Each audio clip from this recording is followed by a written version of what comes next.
الرحمن الرحیم السلام علیکم ورحمۃ اللہ وبرکاتہ۔ آپ کے ساتھ آج ہم ڈسکس کریں گے کہ وسوسہ کیا ہوتا ہے، اس کی اقسام کیا ہیں، اس کا معنی کیا ہے، اور اسی طرح وسوسہ آنے کی کثرت کیا ہے، اور بعض جو وساوس ہوتے ہیں یعنی وسوسہ وہ انسان کو ایمان سے اور اسلام سے کیسے خارج کرتا ہے، اور اسی طرح او سی ڈی آبسیسو کمپلسو ڈس آرڈر کے ساتھ ان چیزوں کا کیا تعلق ہے، یعنی وسوسہ کا کیا تعلق ہے۔ تو شروع کرتے ہیں انشاءاللہ۔ شروع کرنے سے پہلے آپ سے گزارش ہے کہ ہمارے چینل کو سبسکرائب کریں تاکہ آپ تک ہماری جو مفید معلومات ہیں وہ آپ تک پہنچیں اور آپ اس سے استفادہ حاصل کریں انشاءاللہ۔ اللہ تعالیٰ اپنے بندوں پر بہت کرم کرتا ہے اور بڑی رحمتیں ہیں اللہ تعالیٰ کی اپنے بندوں کے اوپر۔ یاد رکھیں کہ وسوسہ جو ہے جس کے متعلق اللہ تعالیٰ نے فرمایا کہ الذی یوسوس فی صدور الناس، اور پھر فرمایا کہ ما توسوس بہ نفسہ، سورۃ قاف میں اللہ تعالیٰ نے فرمایا۔ اب وسوسہ جو ہے کیوں آتا ہے، سب سے پہلے تو ہم اس کو ڈسکس کرتے ہیں انشاءاللہ۔ دیکھیں، وسوسہ ایک ایسی سوچ اور ایسی فکر ہے جس کا تعلق آپ کی ذات، آپ کی زندگی کے معاملات اور اس کے ساتھ جو جڑے مسائل ہیں یہ اس کے ساتھ ہیں۔ اور اسی طرح وسوسہ میں کوئی چیز آپ کے ساتھ ہم کلام نہیں ہوتی۔ مثال کے طور پہ کوئی انسان کسی دوسرے انسان کے ساتھ ہم کلام ہوتا ہے تو اس کو ہم جو ہے وہ یہ کہتے ہیں کہ خبر، یعنی ایک دوسرے کے ساتھ معاملات جو ہے وہ طے پا رہے ہیں، یا کوئی بات چیت کلام کے ذریعے سے ایک دوسرے کو سمجھایا جا رہا ہے۔ لیکن وسوسہ ایسی چیز ہے کہ جس میں یہ چیز کنفرم ہوتی ہے کہ اس کا تعلق ڈائریکٹ شیاطین کے ساتھ ہے، اور شیاطین انسانی سینے کے اندر، انسان کے دل کے اندر ایک سوچ اور ایک ایسی فکر پیدا کرتے ہیں کہ جو انسان کو ذہنی طور پر متزلزل کر دیتی ہے اور اس کو ڈسٹرب کرتی ہے۔ وسوسہ کی دو قسمیں ہیں۔ ایک وہ چیز جس کے متعلق آپ اپنی زندگی میں یعنی کچھ اچیومنٹس آپ کرنا چاہ رہے ہیں، کسی چیز کو حاصل کرنا چاہ رہے ہیں، اور اس کے متعلق آپ کو وسوسہ آئے کہ یہ چیز میرے لیے خیر والی ہے یا خیر والی نہیں ہے،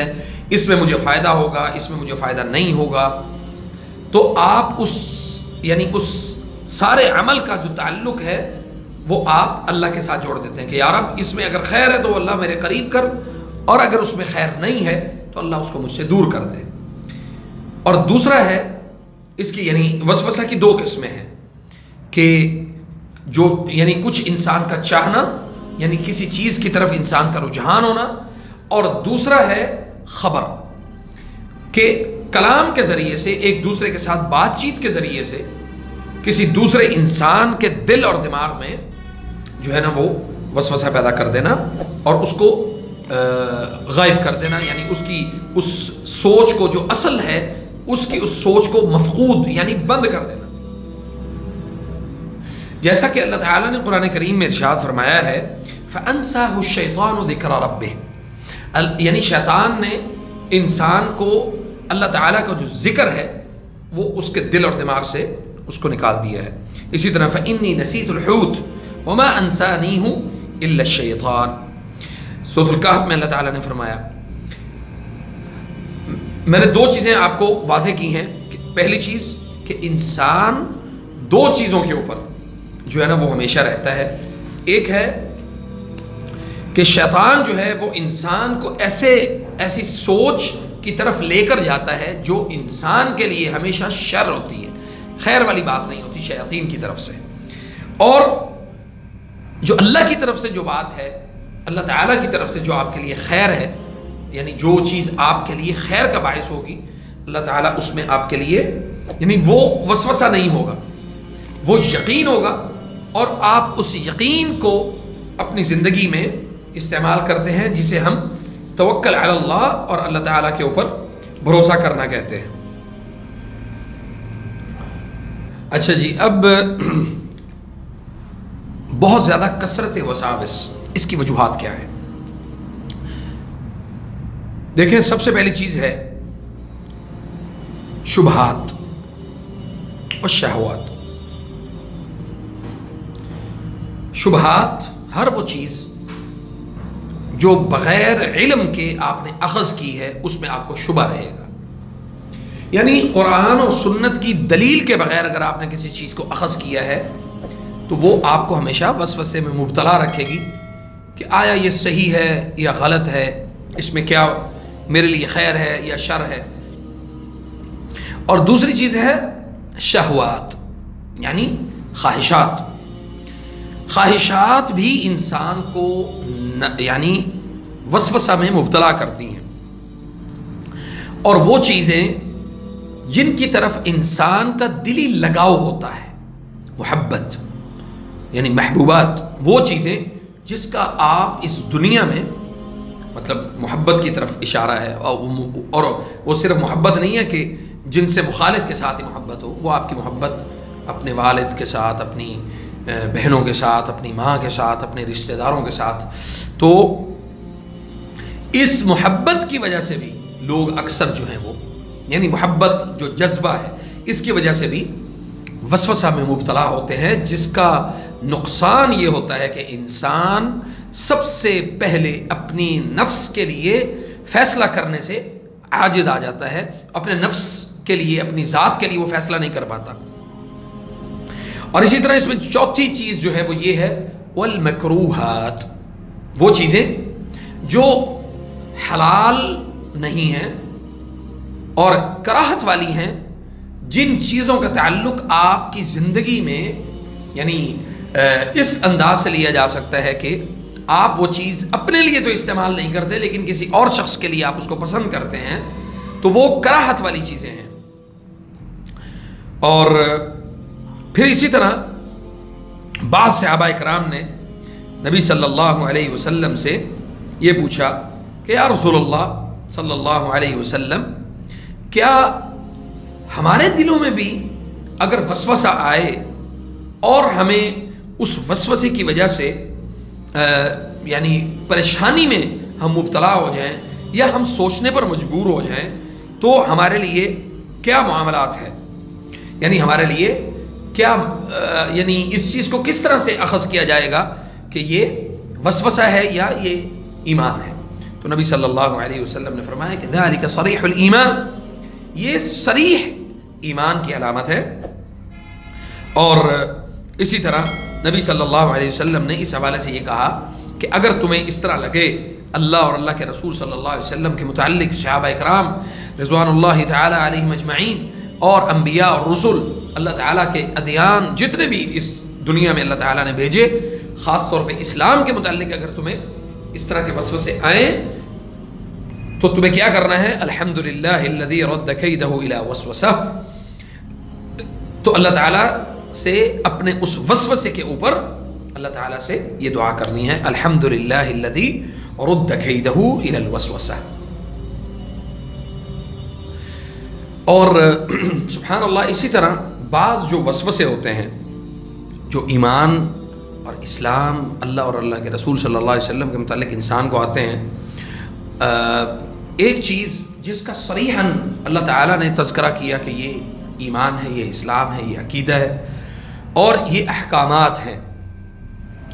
تو بعض لوگ جو ہیں وہ اپنی طبیعت اور مزاج کے خلاف اگر اسلام کے کسی حکم کو تسلیم نہیں کرتے،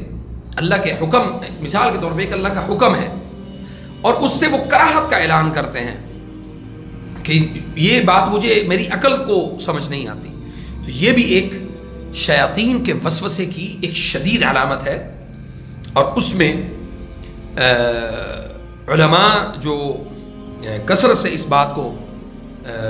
اس کا تذکرہ کرتے ہیں، اس کو بیان کرتے ہیں کہ جو لوگ اللہ کے دین، اللہ کے رسول صلی اللہ علیہ وسلم کے اعمال اور ان کی بتائی ہوئی سنتوں کو اپنانے سے گریز کرتے ہیں، یعنی ان سے کراہت کا اعلان کرتے ہیں یا اعلان نہیں کرتے عملی طور پہ وہ ایسا عمل جو ہے نا وہ پسند نہیں کرتے. مثال کے طور پہ ایک آدمی ہے وہ داڑھی نہیں رکھتا, وہ کہتا ہے جی مجھے داڑھی نہیں رکھنی. کیا سارا دین اسلام داڑھی میں ہے؟ تو نبی صلی اللہ علیہ وسلم نے تو صحیح واضح طور پہ کہا ہے کہ فاعفوا اللحیہ, اس کو معاف کر دو. اور اسی طرح بعض ایسے ہماری زندگی کے معاملات ہیں, بعض لوگ شلوار ٹخنوں سے نیچے لے کے چلتے ہیں, تو ان چیزوں کے سبب سے, ان چیزوں کے مطلب ترک کرنے سے کوئی شخص کافر نہیں ہوتا, لیکن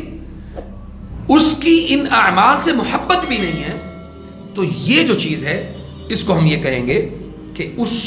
کو ان اعمال سے کراہت ضرور ہے. اب اگر آپ ان کے سامنے یہ بات کریں گے جی آپ داڑھی رکھنا کیوں پسند نہیں کرتے, جی میرا ویسے دل نہیں کرتا, تو یہ بھی کراہت کی ایک علامت ہے کہ میں اس چیز کو پسند نہیں کرتا. لیکن اگر آپ رکھنا چاہتے ہیں, وہ اعمال صالحہ کرنا چاہتے ہیں, لیکن آپ کا ان چیزوں کے اوپر انتخاب کرنا یا ان چیزوں پر ہمیشگی اختیار کرنا اگر آپ کو یہ مشکل لگ رہا ہے, تو یہ ذالک صریح الایمان, یہ صریحاً ایمان کی علامت ہے کہ آپ کرنا چاہتے ہیں لیکن آپ سے ہو نہیں پا رہا. اب اس کا حل کیا ہے؟ اس کا حل یہ ہے کہ اچھا اس بات کو ذرا سمجھ لینا ہمارے لیے ضروری ہے کہ یہ صریحاً شیاطین کی طرف سے ہے. اب وہ ان کا کام کیا ہے؟ یعنی دو چیزوں سے وہ انسان کے اوپر غلبہ حاصل کرتے ہیں. پہلا غلبہ ہے کہ کوئی شیطان انسان کے اوپر وسوسوں کے ذریعے سے غلبہ حاصل کرے, اور دوسرا ہے